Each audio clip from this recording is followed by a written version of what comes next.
25 तारीख को प्रदोष और 26 तारीख को शिवरात्रि। अब जरा प्रदोष के पर्यांत की, प्रदोष के बाद की बिल्कुल लगी हुई पीठ से जो शिवरात्रि होती है, वो शिवरात्रि अगर उस शिवरात्रि का व्रत, साधना, तप, भजन, संसार का मनुष्य कर लेता है तो जिंदगी में उसने कोई व्रत किए ना किए हो, अगर एक व्रत शिवरात्रि का, प्रदोष की पीठ से लगी हुई शिवरात्रि का अगर कर लेता है तो उसको पूरे जीवन के व्रत का पुण्य फल प्राप्त हो। एक व्रत शिवरात्रि का प्रदोष पर्यंत की, अर्थात प्रदोष की पीठ से जुड़ी हुई। अब अगर आप कोई ब्राह्मण से, अगर कोई विद्वज्जन से, कोई पंडित जी से आप पूछेंगे प्रदोष कितनी बजे लग रहा है, वो बताएंगे। फिर प्रदोष लगने के बाद प्रदोष कब समाप्त हो रहा है, तो जिस दिन 26 तारीख हो रही है उसमें लगाया, दोनों की पीठ मिल रही,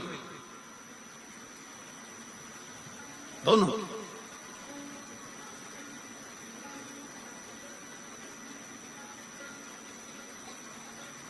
करो व्रत। आपने कितनी भी एकादशी के व्रत करे हो, कितनी भी द्वादशी के व्रत करे हो, कितनी भी चतुर्थी व्रत करे हो, कितनी भी तीज व्रत करे हो, कितनी भी अष्टमी का व्रत करा हो, कितनी भी नवरात्रि के व्रत करा हो, कितनी भी तीज का व्रत करा हो, चाहे दुनिया के कितने भी व्रत आपने आधी में पुनी। तुलसी बाबा कहते हैं थोड़े में बहुत होता है। आपके व्रत, अगर कोई बीमार है उसके लिए, अगर कोई कष्ट है शरीर में उसके लिए ऐसा व्रत है, बाकी के सभी के लिए तो वही व्रत शिवरात्रि का पूर्ण व्रत है जिसमें भगवान शंकर की विरल भक्ति को हम प्राप्त करें। इतना विचित्र कर्म है, जरा विचार करिएगा कि प्रदोष काल का लगाया गया दीपक, प्रदोष काल, प्रदोष के दिन, प्रदोष काल का जो दीपदान होता है वो सरल नहीं होता, वो सहज नहीं होता। 5 स्थान की पूर्ति करता है। पहला, जम के बोलो, पहला स्थान किस चीज के लिए?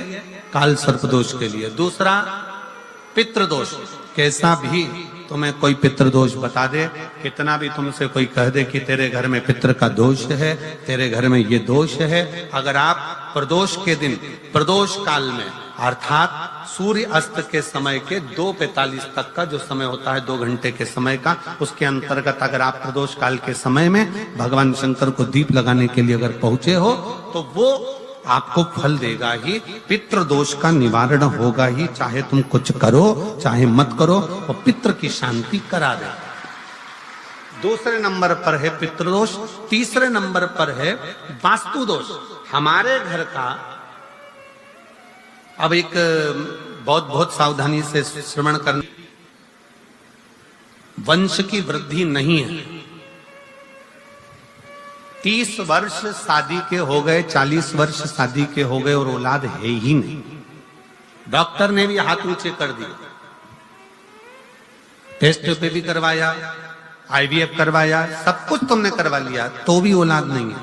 तब आखिरी में एक काम चालू करो, प्रदोष का दिन दोनों पति पत्नी व्रत चालू कर दो प्रदोष का, और प्रदोष काल में शाम के समय जाकर एक ही दिए में 2 लंबी बाती, लंबी बाती जानते हो ना, रुई की लंबी कपास की बाती 2, और दोनों बाती एक ही दिए में रखकर पति पत्नी दोनों उसको प्रज्वलित करना प्रारंभ करें, बाबा संतान देकर ही रहेगा, औलाद आएगी ही।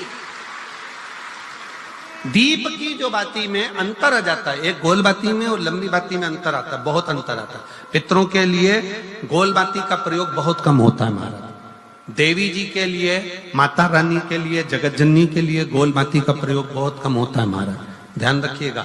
एक पितृ के लिए, एक जगत जननी जगदम्बा दुर्गा भवानी के लिए गोल बाती का प्रयोग कम होता है, लंबी बाती का प्रयोग ज्यादा होता है। क्यों? क्योंकि हमारे घर की कुल देवी और हमारे घर के पितर हमारे वंश की वृद्धि करें, इसलिए लंबी बाती रखी जाती है, जिससे हमारा वंश बहुत लंबा चले, बहुत उन्नति की ओर बढ़े, इसलिए लंबी बाती का प्रयोग किया। शिव महापुराण की कथा कहती है 5 जगह पर हमारा जलाया गया एक दीप जो प्रदोष के दिन प्रदोष काल में लगाया जाता है, 5 जगह पर भारी पड़ता है। पहले नंबर पर जम के बोलते जाओ, काल सर्पदोष। दूसरे नंबर पर पितृदोष।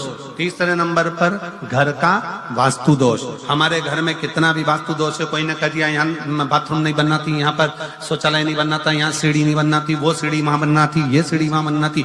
तुम पूरा घर तोड़वा के देख लो, उसके बाद में जैसा वास्तु वाले हैं वैसा करा कर देख लो, उसके बाद भी तुमको शांति नहीं मिले तो समझ लेना कि तुम्हारे घर में अब वास्तु दोष तो तुमने दिखाकर समाप्त कर लिया, फिर भी वो समाप्त नहीं हो रहा तो प्रदोष काल का लगाया गया प्रदोष के समय का दिया आखिरी में वास्तु दोष को भी समाप्त कर देता है और उसमें भी फल प्रदान करता है। काल सर्प दोष, पितृदोष, वास्तु दोष। चौथे नंबर पर 1 रुपया कमाया, 1.25 रुपए खर्च हुआ, पैसा आया गया। ये चौथे नंबर का व्यापार में थोड़े दिन दुकान अच्छी चली, थोड़े दिन बैठ गए, थोड़े दिन काम चला, थोड़े दिन बैठ गए, गाड़ी चली थोड़े दिन फिर बैठ गए, अर्थात हमारी फैक्ट्री थोड़े दिन चली फिर बैठ गए, कहीं ना कहीं तकलीफ, थोड़े दिन खाते थोड़े दिन रोते वाला चल रहा है। तो प्रदोष काल का प्रदोष के समय का दिया इस दुख को समाप्त कर कर रेगुलर एक जैसी सांझी, एक जैसी लक्ष्मी की वृद्धि करते चले जाए, प्रदोष काल का दिया। और 5वें नंबर का प्रदोष काल का दिया, प्रदोष समय का दिया 5वें नंबर पर रोग का निवारण का, रोग निवारण।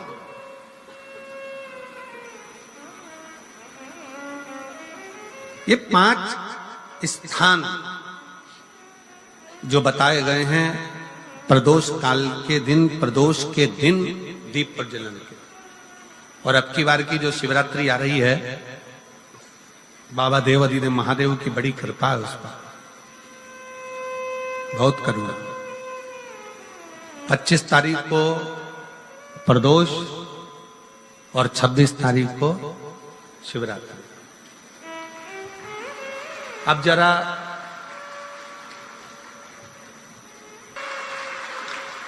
एक व्रत शिवरात्रि का प्रदोष पर्यंत की, अर्थात प्रदोष की पीठ से जुड़ी हुई। अब अगर आप कोई ब्राह्मण से, अगर कोई विद्वज्जन से, कोई पंडित जी से आप पूछेंगे प्रदोष कितनी बजे लग रहा है, वो बताएंगे। फिर प्रदोष लगने के बाद प्रदोष कब समाप्त हो रहा है, तो जिस दिन 26 तारीख हो रही है उसमें लगाया, दोनों की पीठ मिल रही है,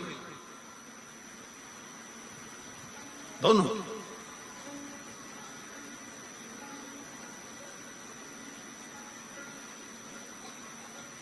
करो व्रत। बैसाख का महीना चल रहा है, शंकर के शिवालय में जाओ, शिव के शिवालय में 3 स्थानों का स्पर्श अवश्य जब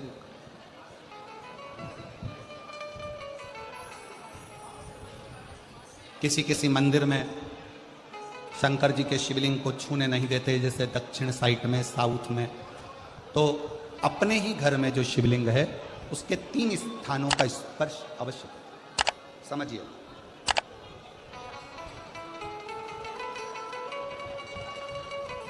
पहला, शंकर भगवान के जहां से जल बहता है उस स्थान, ये जलाधारी है, जल बहता है, ये शिवलिंग है, यहां से जो पानी नीचे की ओर जाता है उस स्थान का स्पर्श अवश्य करें। दूसरा, शिवलिंग का जो गोल भाग है उस गोल भाग में कहीं पर भी अपनी हथेली का स्पर्श अवश्य करें।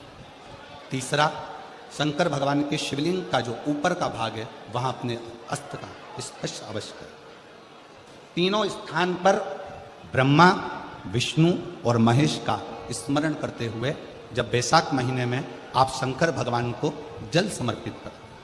शिव जी को जब बैसाख के महीने में जल दिया जाए तो दोनों हाथ से अंजलि में कलश रखकर शंकर भगवान की अपने हाथ की अंजलि में जल रखकर शिव जी को जल अवश्य समर्पित करें। शिवरात्रि के बैसाख महीने की शिवरात्रि पड़े, बैसाख महीने की प्रदोष पड़े तो एक बेलपत्र शंकर को अवश्य समर्पित करें। मान लो गर्मी बहुत तेज है, पेड़ों पर बेलपत्र नहीं मिले तो एक दुर्वा शिव को अवश्य समर्पित करें। मान लो बहुत तेज गर्मी पड़ने पर, यहाँ रतनगढ़ में तो हम देख रहे हैं रजी रज धूली धूल इतनी है, मिट्टी इतनी है कि यहाँ तो दुर्वा मिलना भी बड़ा मुश्किल है, तो एक चावल का दाना शिव को जरूर समर्पित करो, उतनी उतने में।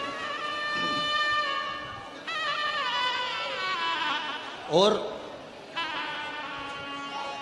बैसाख महीने में सबसे ज्यादा जरूरी है, जो सबसे ज्यादा जरूरी है बैसाख महीने में, वो जलाशय अर्थात अपने घर के नजदीक में कोई पानी का स्थान हो, जलाशय हो, वहां का जल शिव को समर्पित करना, या शिव के नंदी के पास में। और हम तो कहेंगे शंकर का नंदी केवल मंदिर में मत देखो, आपके घर के आसपास में हमारे मारवाड़ की पहले की रीति रही है। राजस्थान में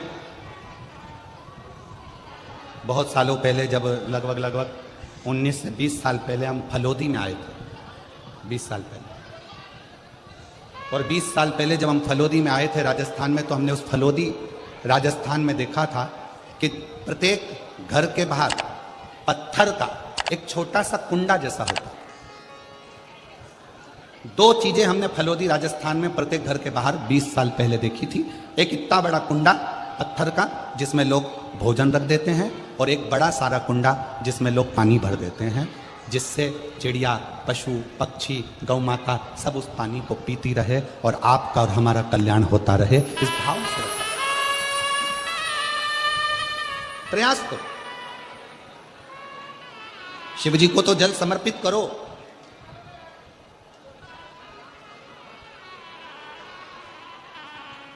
साथ में कोई जीव का भी अगर कल्याण हो जाए आपके एक लोटा जल से, तो उसको भी करें, उसको भी।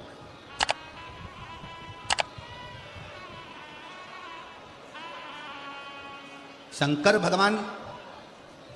भगवान ओघड़दानी शिव, जिनका चढ़ा हुआ जल केवल मात्र स्पर्श, आचमन, दर्शन आपका और हमारा कल्याण कर रहा है।